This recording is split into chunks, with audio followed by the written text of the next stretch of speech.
Congress na lamdam asida thokliba Irang Asi Meekhal gi Yenglaga kumja lising ani kontaret Phaoba Chathahaningi Haina Works Minister Govindas Konthoujam na Phongdokhiba wapham ado yamna laibak thibani Haina MPCC gi Chief Spokesperson Hareshwar Goshwami na Phongdorakli Hiram asiga mari leinana ngasi Congress pawan da pangthokpa paugi mifam amada wapham asi phongdokladuna Hareshwar Goshwami na hai Minister Govindas Konthoujam na Phongdokhiba wapham ado wakhal thenba wangang amani haina lawe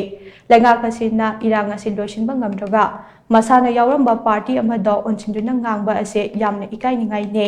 lengak asina chathariba thawong ase nazi gi policy adopt tawrakpani haina Congress na lawi haina so mahakna phongdokhe mahakna makhata na hai kumja lising ani kulhumdagi me ahumdagi haurakhiba Irang Asi haurakpadagi Congress party na Irang Asi loisinaba thengkhang kayada honaduna lakle makhata na so honakhigane adubu Union Home Minister Amit Shah na Irang Asi maitai na ST demand tawbudagi haurakpani amukhai illegal immigrant na ni amukhai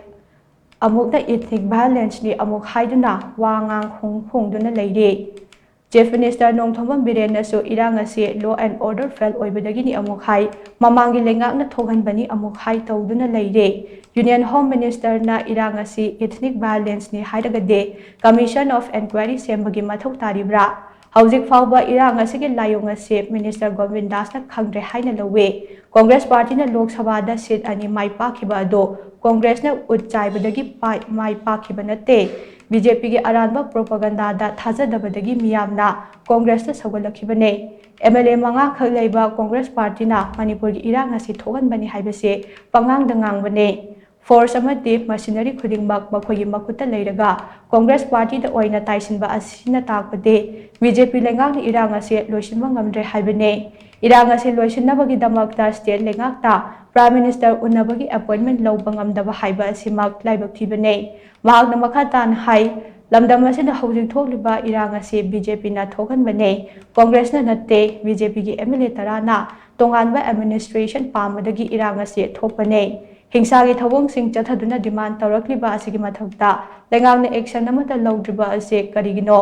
MLA Singh असिगी मथक्ता action लौदबना मरम होइरगा इरांग असे BJP ना थोगनबनी हाइबदा hymen बथोक्लोय हाइनसो महाकना मखता खे intelligence की अदुगुंबा लरिबा power पुनमक source पुनमक security forces पुनमक गवर्नमेंट की मशीनरीज खुदिमक सी बीजेपी की गवर्नमेंट की मखादा लैबने मखोगी मखादा फोर्स खुदिमक लेरगा इरांग सिबु कांग्रेस न कोइना थोहनिंगी अदुगा मखोइनि इलेक्शन 2027 की इलेक्शन विन तौनबगी अदुगुंबा प्लान प्रोग्राम मखोइना विश तौई मोगिना खल्ली गाइबसे मसी यामना अंगकपा अमनी मखोइना कांग्रेस सिना अदुयाम यामना मखोइना अखोइगी क्राइसिस सि मखोइना लोइसनबा ngamdre हाइबसिसु होजिके हाइबा मागी स्टेटमेंट सिनासु ताई अदुगा लोइना मखोइना कांग्रेस पु मखोइना अद्यामना इरांग से थोन बंगंबा शक्ति लेबनेना लौरगदी कांग्रेस ने इरांग से लोइसलनिंग आइबसिदि मेक सेंगा थमजग्रबनिना तरिगिदमक्ता मखोइना कांग्रेस की लेदिबा एमएलए सिंग दगो ऑल पॉलिटिकल पार्टी मयाम से सिगी अपुनबा कमिटी गा सेमदना दिल्ली दा चतना प्राइम मिनिस्टर उननबदी करीगी मखोइ कोनद्रिबनो है